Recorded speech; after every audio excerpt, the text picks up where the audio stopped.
আজকের দিনটা আমার জীবনের ভীষণ বিশেষ একটা দিন, জানো তো। কারণ আমার অনেক দিনের একটা ইচ্ছে আজকে পূরণ হতে চলেছে। আজকে আমি আমার মহাদেবকে বাড়িতে আনতে পেরেছি। হ্যাঁ, উনি মহাদেব। ওনার এমনিতেই সর্বত্র বাস। আমার বাড়িতে পুজো হতেন, কিন্তু আমার অনেক দিনের খুব ইচ্ছে ছিল যে আমি মহাদেবকে মূর্তি রূপে পুজো করব। আর ওই যে বলে না, তুমি কি করবে সেটা স্বয়ং মহাদেব ঠিক করে দেবেন, না হলে কিন্তু তুমি পারবে না।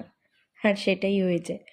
আগের এক দুটো ভিডিওতে আমি তোমাদের সাথে শেয়ার করেছিলাম, আমার ভাইয়ের পুজো দিতে গেছিলাম আমরা ফুল ফ্যামিলি মিলে বড় কাছারি মন্দিরে। আর সেখানে গিয়েই বাবাকে এক দেখাতে আমার পছন্দ হয়ে যায়, আর আমি সিদ্ধান্তটা নিয়েই ফেলি যে আমি নিয়ে যাব। আসলে এতদিন হচ্ছিল না, তার কারণ আমাদের বাড়িতে পুজোর জায়গার টা অনেকটাই ছোট। তো এইভাবে বড় একটা মূর্তি রেখে পুজো করাটা একটু টাফ। বাট ওই যে বললাম, যখন মহাদেব চাইবেন তখন তুমি নিজেকেও আটকে রাখতে পারবে না। আর আজকে আমার বাড়িতে আমার মহাদেবের প্রাণ প্রতিষ্ঠার পুজো হলো।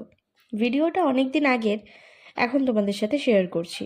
পুজো হয়েছিল নীল ষষ্ঠীর দিন, শুভ একটা দিন ছিল, তাই সেই দিনই সিলেক্ট করা হয়েছিল পুজো করার জন্য।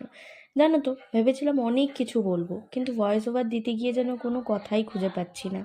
শুধু এইটুকুই বলার, আমার তোমার সবার ভোলে বাবাকে কেমন লাগছে জানাও। আর শেষে বাবার কাছে এইটুকুই যাওয়া, সবাইকে ভালো রেখো, জীবনে সফল হতে সাহস দিও, মনকে শক্ত করতে সাহস দিও, শক্তি দিও, আর নিজেও খুব ভালো থেকো। আর তোমরাও খুব